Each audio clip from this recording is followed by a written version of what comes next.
오늘 우리에게 주시는 하나님 말씀은 신약 성경 마태복음 5장 38절입니다. 마태복음 5장 38절.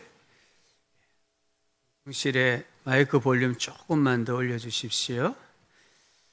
38절부터 42절까지입니다. 우리 한 목소리로 말씀을 같이 읽겠습니다.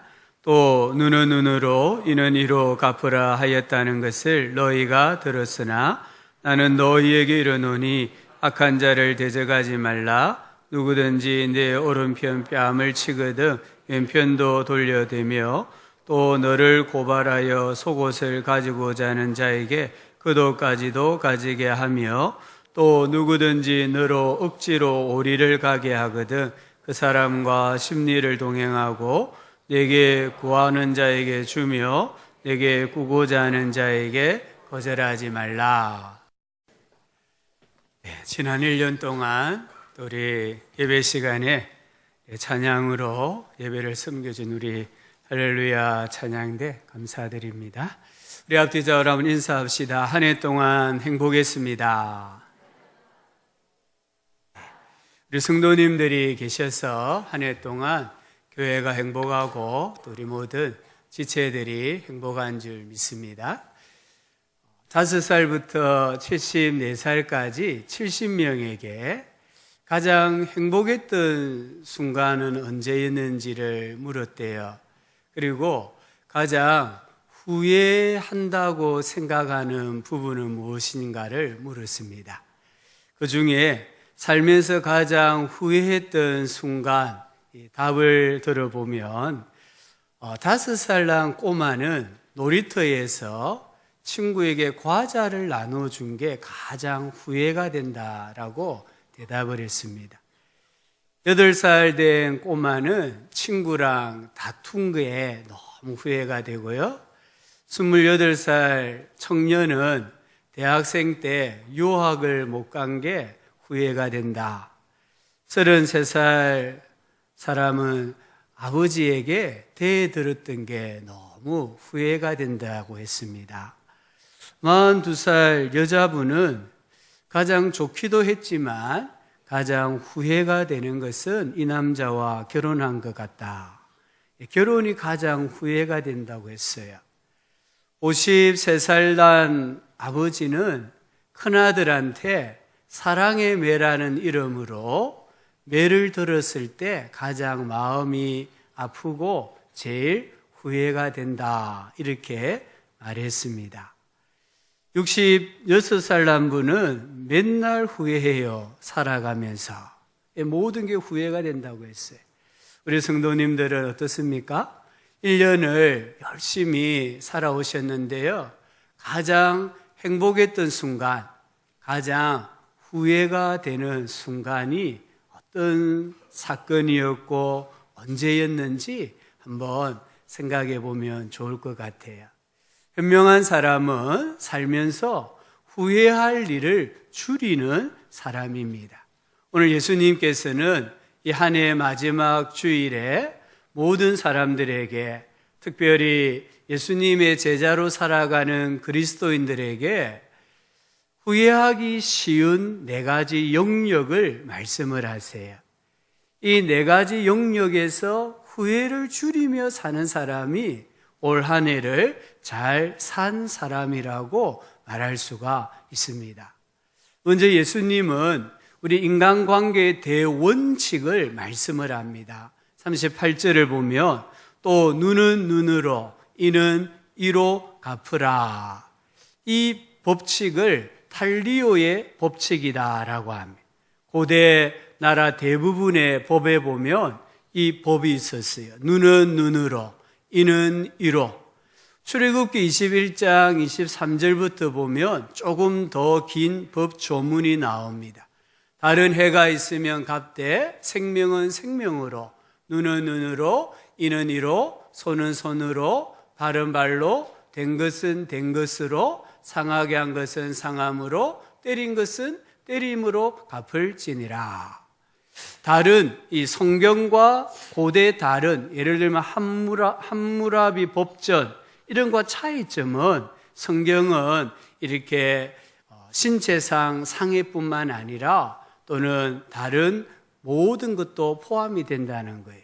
신약에 오면은 이 법 조문이 눈은 눈으로 이게 아니고 눈에 가한 상처만큼 금전으로 보상하는 것으로 변질이 되기도 했습니다. 이 말씀은 이 탈리오의 법칙, 이 말씀은 보복해라, 복수해라 그런 말씀이 아니고 보복과 복수의 비극을 방지하는 법입니다. 우리 사람은 이 자존심에 상처를 입으면 흥분하기가 쉬워요. 그래서 자기가 받은 그 이상의 보복을 하려고 해요.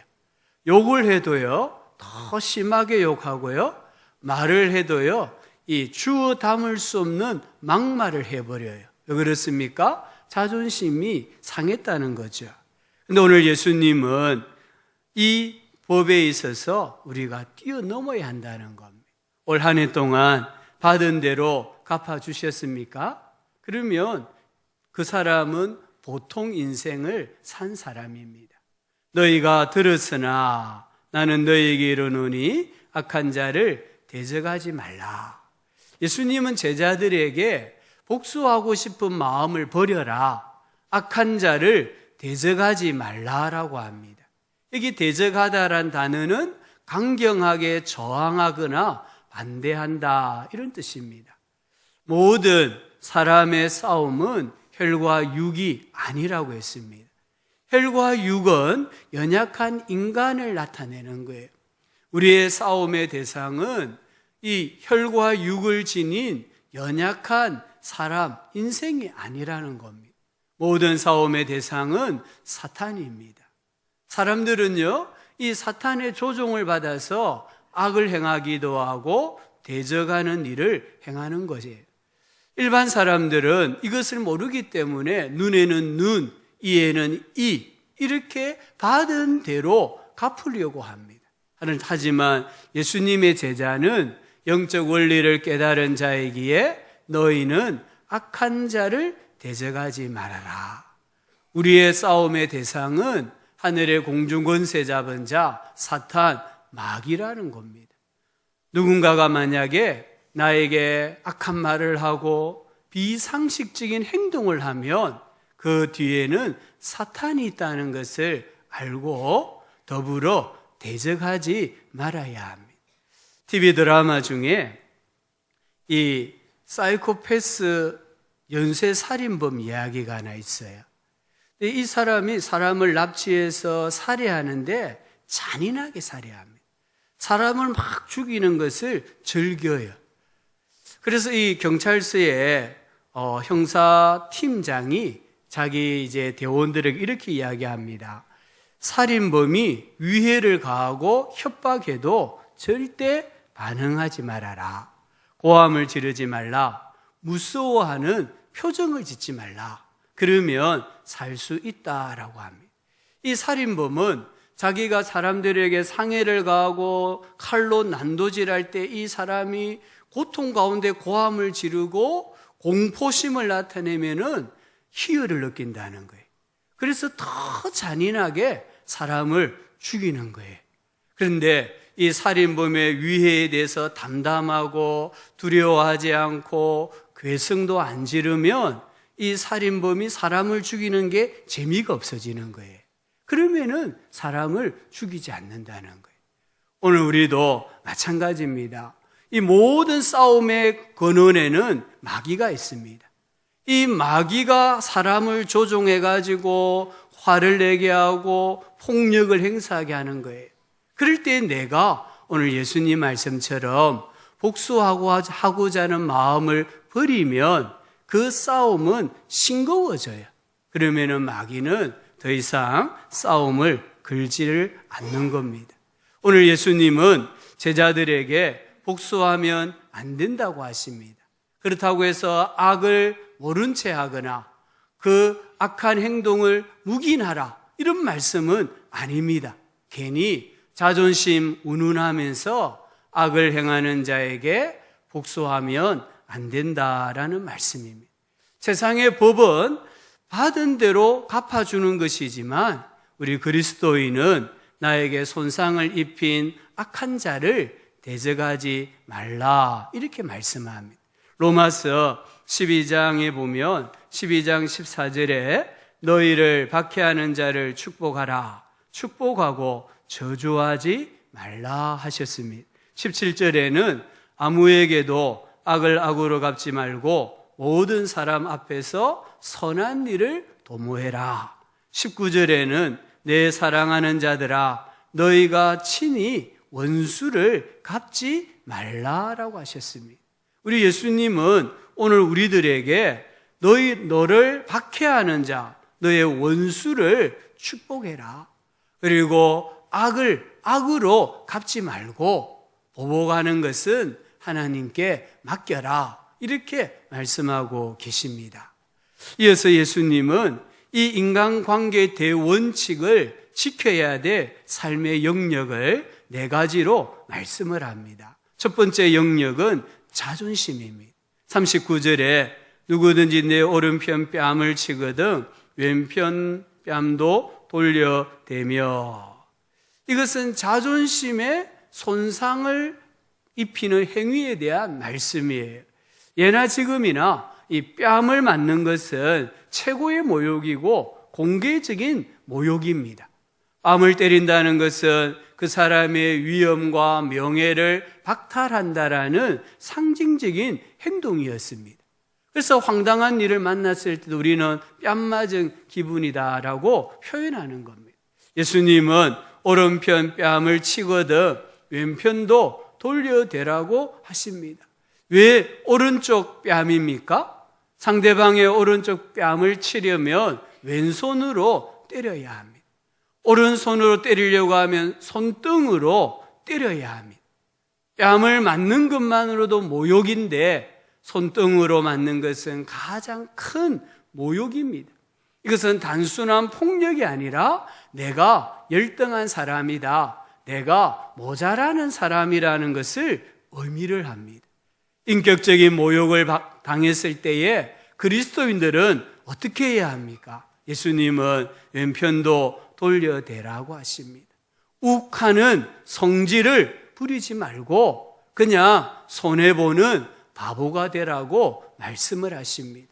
내가 열등하기 때문에, 내가 못났기 때문이 아니라 복수라는 악순환의 고리를 끊기 위해서 왼편도 돌려댈 수 있는 사람이 그리스도인이다, 예수님의 제자다, 이렇게 말씀합니다. 우리 성도님들이 속하여 있는 공동체에서 싸움꾼이 되면은 안 됩니다. 우리는 싸움꾼이 아니라 우리는 화평케 하는 자가 되어야 되고, 보복하는 자가 아니라 그 보복은 하나님께 맡기고 살아가는 사람이어야 합니다. 이 자존감이 우리 사람에겐 참 중요한데요, 자존감이 높은 사람은 자기가 혼자 있을 때나 또는 이상한 사람들과 섞여 있을 때나 누가 자기를 공격한다 할지라도 별로 변화가 없다고 합니다. 실패나 성공이나 위기 상황에서도 별로 차이가 없다고 합니다. 이 자존감이 강한 사람은요, 실패를 잘 이겨내고요, 누가 자기를 좋아하든지 싫어하든지 별로 중요하게 생각하지 않는다고 합니다. 감사합니다라는 말도 잘하고 미안합니다 이런 말도 잘한다고 합니다. 그런데요, 우리는 자꾸만 이 자존감을 이기고 지는 것으로 잘못 알고 있어요. 내가 누구와 싸워서 이기면 나는 자존감이 강하고, 내가 누구와 싸워서 지면 내 자존감이 낮다, 이렇게 잘못 생각한다는 겁니다.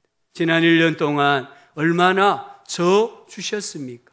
지난 1년 동안 예수님의 제자로 살아가기 위해서 얼마나 지면서 살아오셨습니까? 얼마나 오래 참으셨습니까? 욱하는 성질을 얼마만큼 죽이셨습니까? 이 한 해 동안에 내가 성장했느냐, 성숙해졌느냐, 내 인격이 단단해졌느냐는 내가 얼마나 오래 참고 내가 얼마나 내 성질을 죽였느냐에 달려있는 것입니다. 두 번째는 오늘 여기 성경에 보니까 물질이라고 말합니다. 40절에 또 너를 고발하여 속옷을 가지고자 하는 자에게 그도까지도 가지게 하며, 이것은 물질에 손해를 끼치는 행위에 대한 말씀이에요. 여기 고발하다 이 단어는 재판하다라는 단어입니다. 그 어떤 것으로든지 간에 이권이 개입이 돼 가지고 지금 법정에서 재판을 받는 장면이에요. 이 당시에는 주로 옷을 이렇게 담보로 제공했다고 합니다. 1세기에 사람들의 보통 옷은 속옷이 있고 겉옷이 있습니다. 그리고 이 겉옷을 묶는 벨트가 있고요, 샌들을 신었습니다. 속옷은 기본적인 옷입니다. 그래서 우리가 생각하는 그런 속옷 개념이 아니고 잠옷과 같은 개념이에요.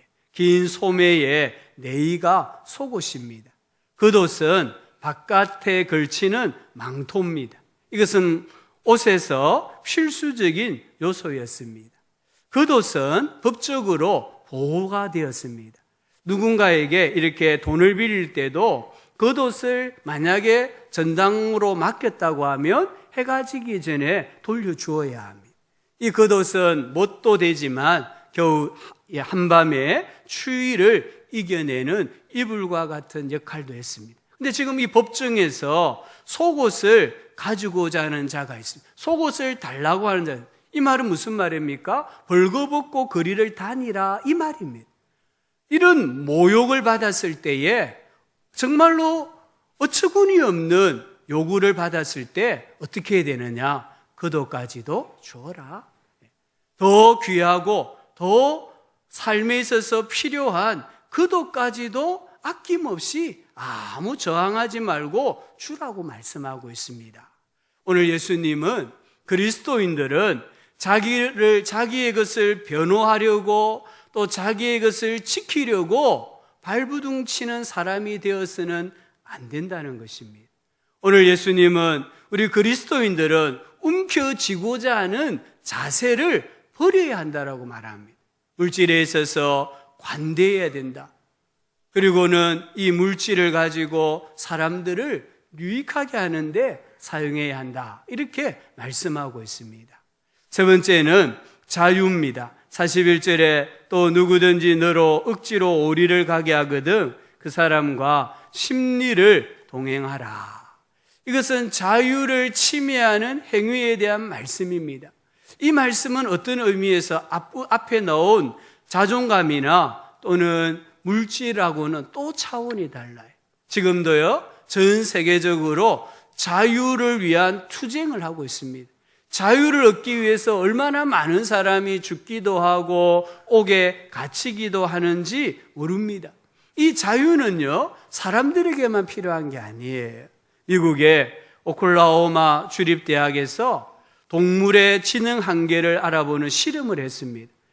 15세, 15살 된 침팬지에게 수화를 가르쳤어요. 그리고 한 140개의 단어를 수화로 표현할 수 있도록 가르쳤대요. 이 침팬지가 제일 처음으로 표현한 말이 뭐냐면 Let me out, 나를 놔달라라고 했다고 합니다. 이 침팬지도 요구하는 게 뭐냐? 나 좀 자유롭게 해달라는 거예요. 나에게 자유를 달라라는 거예요. 이처럼 짐승뿐만 아니라 우리 사람은 말할 것도 없어요. 사람은 자유가 아니면 죽음을 달라고 해요. 그런데 오늘 예수님께서는 우리의 이 자유를 구속하는 행위에 대해서 우리로 하여금 더 많이 우리 자신을 구속해라고 말하고 있습니다. 이 당시에 유대는 로마 식민지 지배 민족이었어요. 그래서 로마의 관료들은요, 어떤 도로공사를 한다든지 또는 건물을 지을 때에 유대인들을 돈을 안 주고, 즉 노동에 대한 값을 지불 안 하고 그냥 이렇게 차출해가지고 일을 시킬 수가 있었어요. 특별히 군인들은 자기의 이 짐을 유대 사람에게 억지로 지우고 오리, 1마일이죠. 한 1.6km 이 거리는 가게 할 수가 있었습니다. 강제로 가게 할 수 있었습니다. 로마 군인이 만약에 저에게 와서 자기 무거운 배낭을 치고 자기 무기를 들고 오리를 가라 하면 저는 무조건 가야만 했어요. 그게 법이었어요. 그런데 이 법이 너무 사람의 인권을 탄압하기 때문에 오리까지만 가게 했습니다. 오리 이상은 요구할 수가 없었습니다. 근데 오늘 예수님 뭐라고 말씀합니까? 오리뿐만 아니라 십리를 가라. 이 말은 그 군사를 놀라게 해라, 이런 말입니다.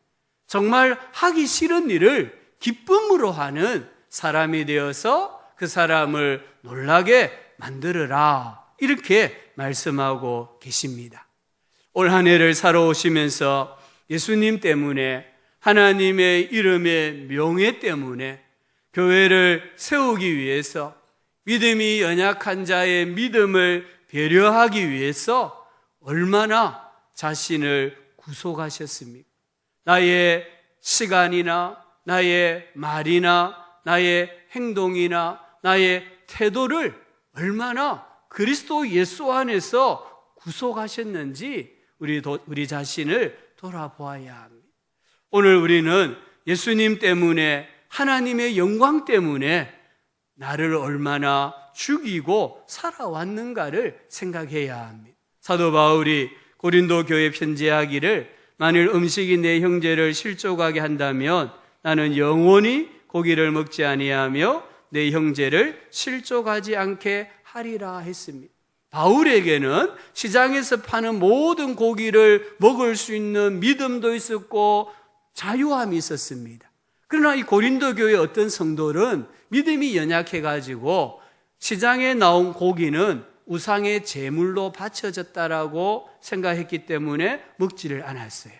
이 제물을, 고기를 먹으면 내가 우상에게 숭배하는 것과 똑같다라고 생각했어요. 그래서 고기를 안 먹어요. 근데 바울은 이 고기를 마음껏 먹을 수 있는 믿음도 있었고 자유도 있었습니다. 그런데 바울이 뭐라고 말합니까? 내가 내 믿음을 가지고, 내 자유를 가지고 이 고기를 막 먹는다고 하면 믿음이 약한 형제가 나를 보고 실족하지 않겠느냐?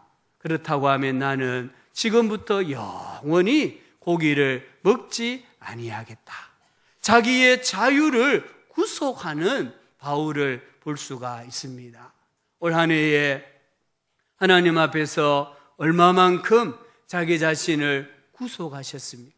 나의 시간, 나의 어떤 물질, 나의 어떤 은사와 재능, 자유, 이 모든 것들을 주님 때문에, 교회 때문에, 믿음이 연약한 성도들 때문에 얼마나 구속하셨는지 우리 자신들을 깊이 돌아봐야 합니다. 네 번째 영역은 불편한 사람입니다. 42절에 내게 구하는 자에게 주며 내게 꾸고자 하는 자에게 거절하지 말라. 여기 구하는 자, 꾸고자 하는 자는 1차적인 의미는 가난한 사람들입니다. 그런데요, 오늘 이 본문에서는 가난한 사람이라기보다는 나의 일상을 깨뜨리는 사람, 내 기분을 상하게 하는 사람, 내 마음을, 내 심기를 불편하게 하는 사람을 나타내고 있습니다. 이들을 향하여 우리 예수님 뭐라고 말합니까? 너의 일상의 평화를 깨뜨리고 너 마음을 불편하게 하는 사람이라 할지라도 뭔가를 구하면은 거절하지 말아라, 줘라, 이렇게 말씀합니다. 내 마음을 불편하게 한다고 해서 그 대적자가 어려움에 있는 것을 보고도 못 본 채 하면 안 된다는 거예요. 그 힘들게 하는 사람이 와서 뭔가 좀 요구하면 기쁨으로 줘라고 말씀하는 거예요. 성경에 보면 오직 너희는 원수를 사랑하고 선대하며 아무것도 바라지 말고 구워주라. 그리하면 너희 상이 클 것이요 또 지극히 높으신 이의 아들이 되리니 그는 은혜를 모르는 자와 악한 자에게도 인자하시느니라. 오직 너희는 원수를 사랑하고 선대하고 아무것도 바라지 말고 구워주라. 그러면 너희 상이 클 것이다. 이렇게 말씀하고 계십니다. 올 한 해를 우리는 살아왔습니다. 이제 이틀이 지나면 이 해는 지나가고 새해를 맞이하게 됩니다. 우리의 이 자존심, 물질, 자유, 불편한 사람, 이 네 가지 영역에 있어서 가장 후회했던 일은 무엇입니까? 내가 정말 후회스럽게 생각하는 일은 무엇인지 이 해가 다가기 전에 우리 스스로를 한번 돌아보는 지혜가 필요합니다. 성경에 이삭이 나옵니다. 이 이삭은 블레셋 땅에서 큰 부자가 되었습니다. 그래서 블레셋 사람들이 시기합니다. 얼마만큼 시기했냐면은 아버지 아브라함 때에 팠던 우물을 흙으로 다 메워버렸습니다. 이 우물은 재산입니다. 재산을 강제로 빼앗아갔다는 말입니다. 나중에는 이삭에게 그곳을 떠나라고 했습니다. 거주할 수 있는 자유까지도 강제로 빼앗습니다. 이삭이 옮겨가서 우물을 파면 또 와서 시비를 걸고 그 우물을 빼앗아갑니다. 그런 일들을 여러 번 겪습니다. 그때마다 이삭은 어떻게 합니까? 이삭은 온유함으로 대합니다. 한 발 뒤로 물러섭니다. 마귀가 블레셋 사람들을 통해서 자신의 이 자존심을 깔아뭉개고 물질에 손해를 끼치고 심지어 자유까지도 박탈하고 심기를 불편하게 할 때에 이삭은 오늘 예수님 말씀처럼 온유함으로 대했습니다. 한 발 뒤로 물러섰습니다. 그러자 이삭이 번성하기 시작했습니다. 이삭이 말씀대로 사니까 마귀가 물러가고 오히려 이 블레셋 왕 아비멜렉이 이삭에게 나와서 화친 조약을 맺습니다. 그리고 이렇게 말합니다. 여호와께서 너와 함께 계심을 우리가 분명히 보았으므로 여호와께서 우리가 아무리 너의 자존심을 상하게 하고 물질에 손해주고 거주할 수 있는 자유도 빼앗고 마음을 불편하게 해도 하나님이 너와 함께 계시더라. 우리가 그것을 분명히 보았다. 이제 너는 여호와께 복을 받은 자니라. 이 네 가지 영역에 있어서 우리가 예수님의 말씀을 실천하며 살 때에 우리는 비로소 복을 받는 그리스도인이 된다는 것을 꼭 기억을 해야 합니다. 내가 양보하면 하나님께서 진보하게 해주시는 줄 믿습니다. 우리 예수님도 보면 베드로전서 2장 23절에 보면 욕을 당하시되 맞대어 욕하지 아니하시고 고난을 당하시되 위협하지 아니하시고 오직 공의로 심판하시는 이에게 부탁하시며 친히 나무에 달려 그 몸으로 우리의 죄를 담당하셨으니. 예수님은 어떤 분이십니까? 예수님은 우리와 같은 분이 아니에요. 예수님은 창조주이십니다. 구원자이십니다. 만왕의 왕이십니다. 예수님은 의와 공평으로 이 세상을 심판하시는 분이십니다. 그 예수님이 침뱉음을 받으셨습니다. 군병들에게 조롱과 멸시를 당하셨습니다. 가시면류관을 쓰셨습니다. 손과 발에 못이 박히셨습니다. 옆구리에 창이 찔리셨고 벌거벗은 몸으로 십자가에 달려 죽으셨습니다. 위대한 왕이신 예수님께서 이렇게 죽으신 이유는 우리에게 본을 보이시기 위해서입니다. 우리도 오늘 말씀처럼 정말 예수님의 삶, 그 삶을 본받아서 살아간다면 우리는 모든 영적인 싸움에서 승리하게 되고 한 해 한 해가 될수록 우리의 인격이 성장하고 성숙해지고 우리의 인격이 단단해지는 역사가 일어나는 줄 믿습니다. 한 해 어떻게 살아오셨습니까?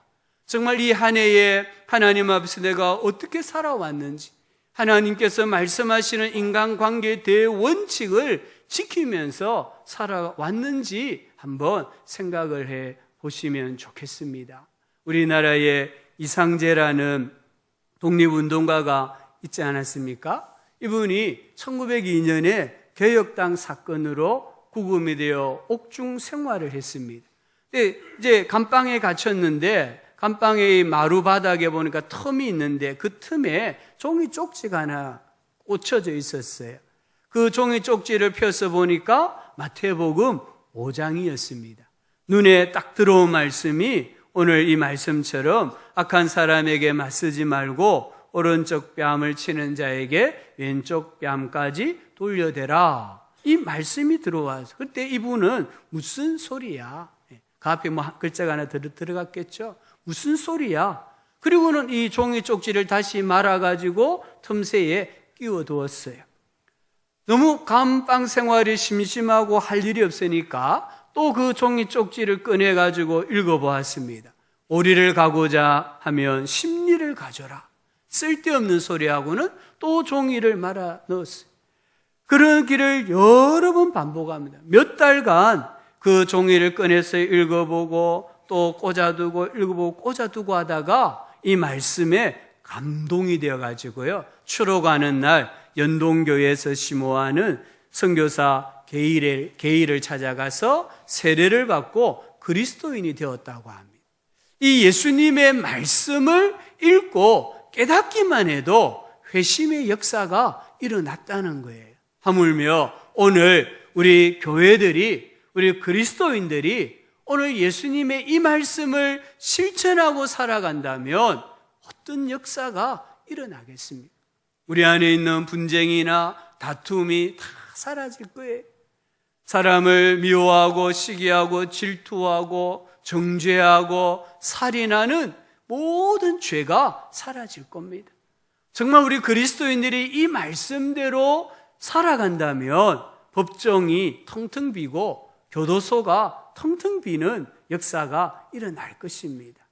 오늘 이 해 이틀을 남았습니다. 이틀을 남겨두고 오늘 이 예수님 말씀을 통해서 나는 어떻게 살아왔는가?